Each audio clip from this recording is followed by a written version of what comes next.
All right. Hello, everyone, and thank you all so much for joining me for this week's Mindful Moments session. My name is Jean, and this week we will be talking about the mindful quality of equanimity. So, throughout this kind of Mindful Moments program, we'll be talking about all the 10 qualities of mindfulness, which are listed here. And I've pretty much around this point, I've covered around every mindful quality. And I'm doing some review over certain qualities each week. So no worries if you have missed any of my previous sessions. So what is equanimity? Equanimity is being aware of whatever is happening without being swept away by it, whether it is good or bad. When you cultivate equanimity, life's everyday problems won't rock you and overwhelm you as much. So, being in the present and being aware of some situation or some event, but not letting that take complete control over you. You have control of what you think. So specifically, we're going to talk about facing emotional trouble spots today in relation to equanimity. So facing emotional trouble spots, seeing emotions as separate from you, and all right, so seeing emotions as separate from you and learning to stay with them with kind attention. So this again kind of really falls not in line nicely with our definition of equanimity, which is being aware of those emotions, but not letting those emotions control you, whether they're good or they're bad. So we're going to go through some tips on how to better face emotional trouble spots using that mindset of equanimity. So one tip is to create space when overwhelmed. So practicing awareness of what being overwhelmed feels like. So picturing that overwhelming situation in your head and intentionally directing your attention to the breath or any type of anchor that is best for you to calm and relax your mind and body. So, practicing these stressful or overwhelming situations and how you would respond to them with a mindset of equanimity. It can help you be better prepared for when those situations actually happen. And we're also going to talk about a technique called the RAIN technique. So, RAIN is an acronym for handling hard emotions. So, the R stands for recognize. Recognize how you feel. And this is probably in the process of an overwhelming or just um, emotional trouble spot event. So, the first thing you could do is to recognize how you feel, taking easy breaths and trying to recognize the emotion, identifying it and being aware of it. And then A stands for allow. So don't run from the emotions, press it, or turn to a distraction, which can be very easy to do, especially um, if we have good control over the situation, but it's just a bit stressful. And so, but obviously, trying to run away from something or trying to suppress something isn't always the best thing to do. So, allow the emotional trouble spot or whatever it is to continue. Then investigate with kindness. So, ask yourself certain questions that you think maybe the origins of your emotional trouble spots. When does this happen? Where does this happen? How does it happen? And how can I avoid it in the future? And also, nurture, and stands for nurture and self compassion. So that goes along with the investigating, especially in those times of anxiety and stress. It's really not good to, uh, especially like talking to yourself. It's not good to talk to yourself in a negative way, because that would only make things worse. So, trying to talk to yourself and investigate with self compassion and that nurturing mindset. All right, so we are going to transition to our mindful practice. But before we do that, I would like us all to take 3 deep breaths. So, breathing in and breathing out. Breathing in and breathing out. Breathing in and breathing out.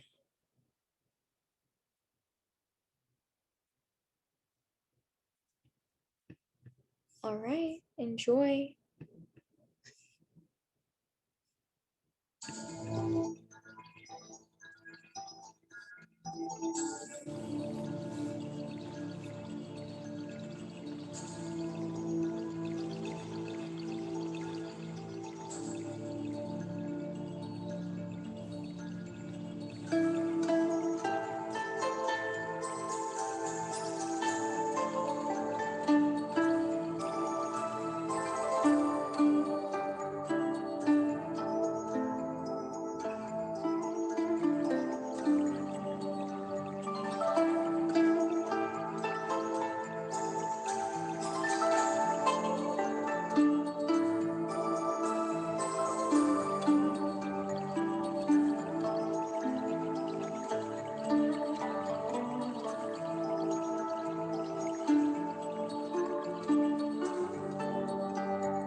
right, so now that we have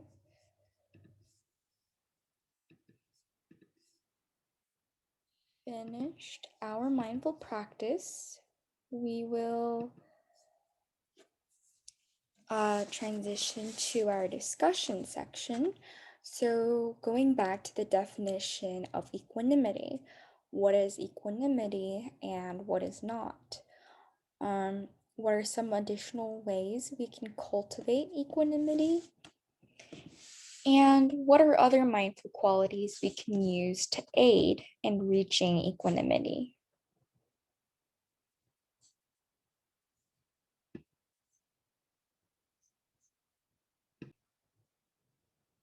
All right, so going back to what is equanimity, what we talked about, equanimity is basically having that objective state of mind. So being aware of what is happening currently in the present, but not allowing things like your emotions or the present situation to control you, whether it be a good or bad thing. So what is it not? Equanimity is obviously not just being being objective and not caring about what's happening around you, because a big part of equanimity is being in the present and being aware. So it has that certain component of attention and awareness and alertness, but mindfulness teaches us to have that state of alertness and to be aware, but at the same time, not to be as objective as possible towards situations which we would normally feel biased in.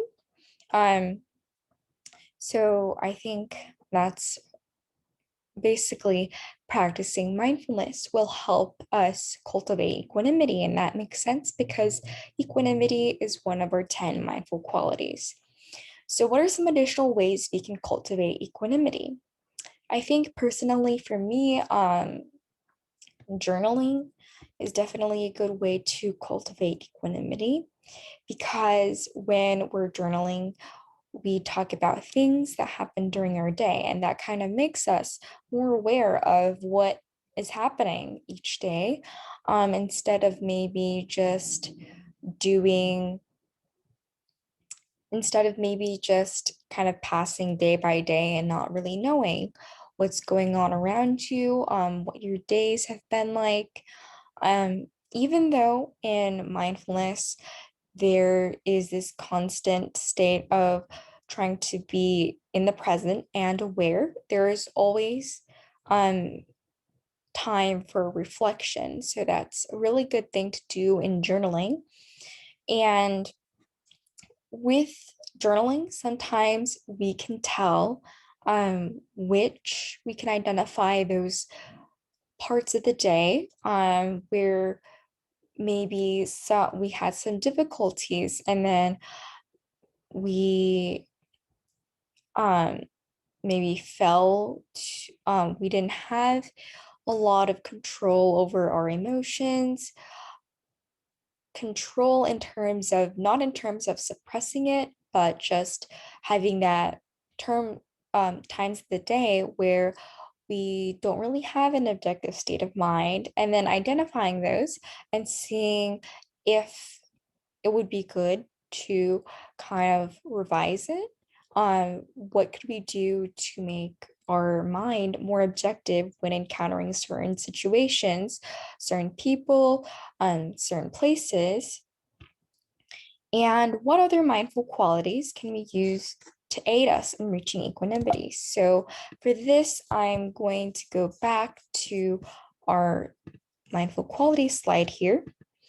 And I think the top two mindful qualities that I think align with equanimity is awareness.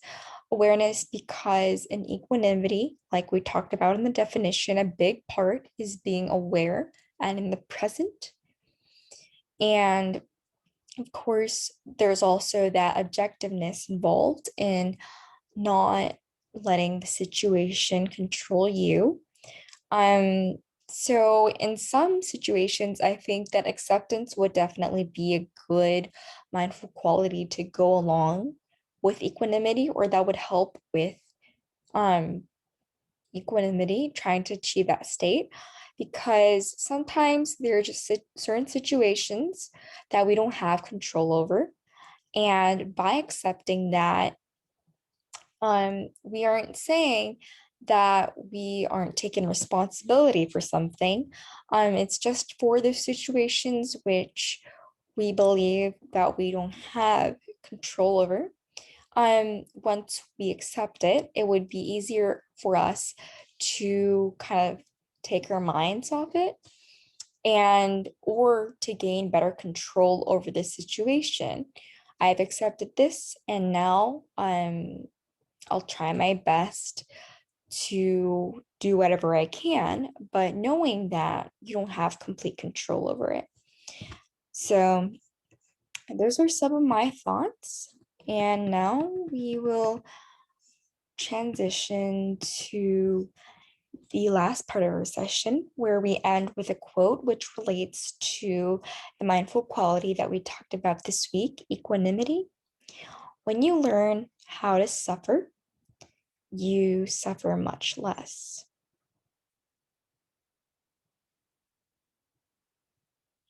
So I think this quote definitely makes a lot of sense. And it kind of goes back to one of the first tips that we talked about in creating space when we're overwhelmed.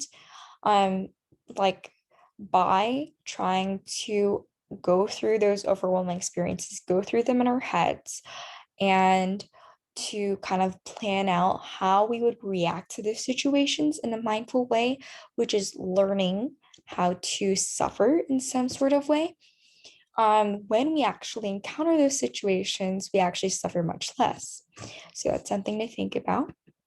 And I would like to thank you all for joining me for this week's Mindful Moments session. I hope you had a good time. I hope you maybe learned something that might help you down the road. And thank you all. Hope you all have a mindful week ahead of you.